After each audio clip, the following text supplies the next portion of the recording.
Chapitre 1. Le bonheur créatif. Il est une ville près d'un fleuve magnifique auquel on accède par de larges et profondes marches qui descendent jusqu'à ses berges, et le monde entier semble vivre sur ces marches. Du début du jour jusqu'à longtemps après que la nuit est tombée, elles sont pleines de monde et de bruit, et presque au niveau de l'eau, sur des marches plus petites, qui saillent, des gens sont assis qui se perdent dans leurs espoirs et leurs aspirations, dans leurs dieux et leurs mélopées. Les cloches du temple sonnent, le muezzin officie, quelqu'un chante et une foule considérable s'est réunie et écoute dans un silence appréciateur. Derrière tout cela, au-delà du coude du fleuve, une série d'immeubles construits sur une hauteur. Avec leurs avenues d'arbres et leurs larges routes, ils s'étendent sur plusieurs kilomètres à l'intérieur des terres.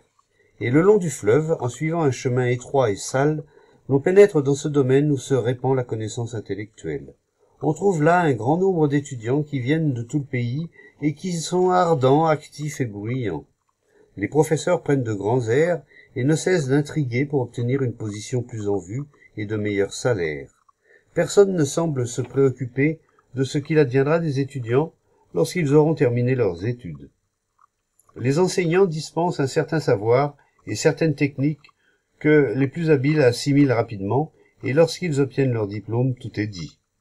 Les professeurs ont un travail assuré, une vie de famille et la sécurité. Mais lorsque les étudiants sont diplômés, ils ont à faire face au tumulte et à l'insécurité de la vie. Il existe dans tout le pays des bâtiments de ce genre, ainsi que des enseignants et des étudiants de ce style. Parmi les étudiants, certains parviendront au renom et à une bonne situation dans cette société. Les autres procréeront, lutteront et mourront. L'État a besoin de techniciens compétents, d'administrateurs pour diriger et guider. Et il y a toujours l'armée, l'église et les affaires. Il en va ainsi dans le monde entier. C'est bien pour apprendre une technique et pour s'assurer d'un emploi, d'une profession, que nous adoptons ce procédé qui consiste à nous remplir l'esprit de fait et de savoir, n'est-ce pas? Dans le monde moderne, de toute évidence, un bon technicien a de fortes chances de gagner correctement sa vie. Mais ensuite, le technicien saura-t-il faire face aux problèmes complexes de l'existence mieux que le non-technicien?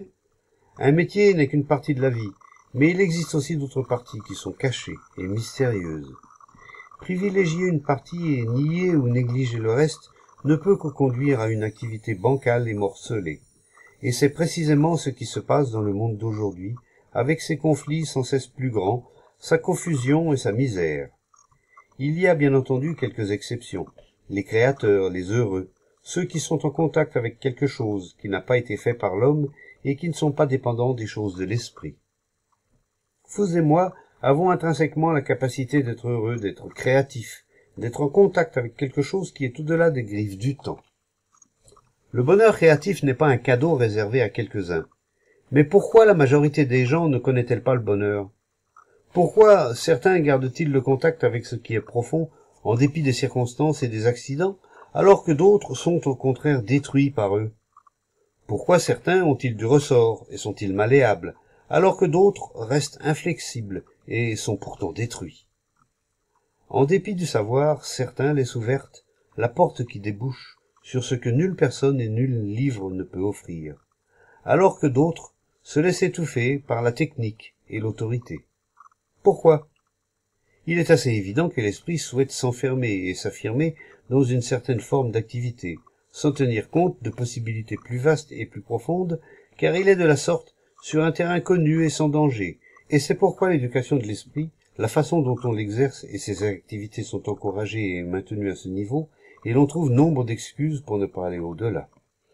Avant d'être contaminés par la soi-disant éducation, nombre d'enfants sont en contact avec l'inconnu. Ils en témoignent de bien des façons.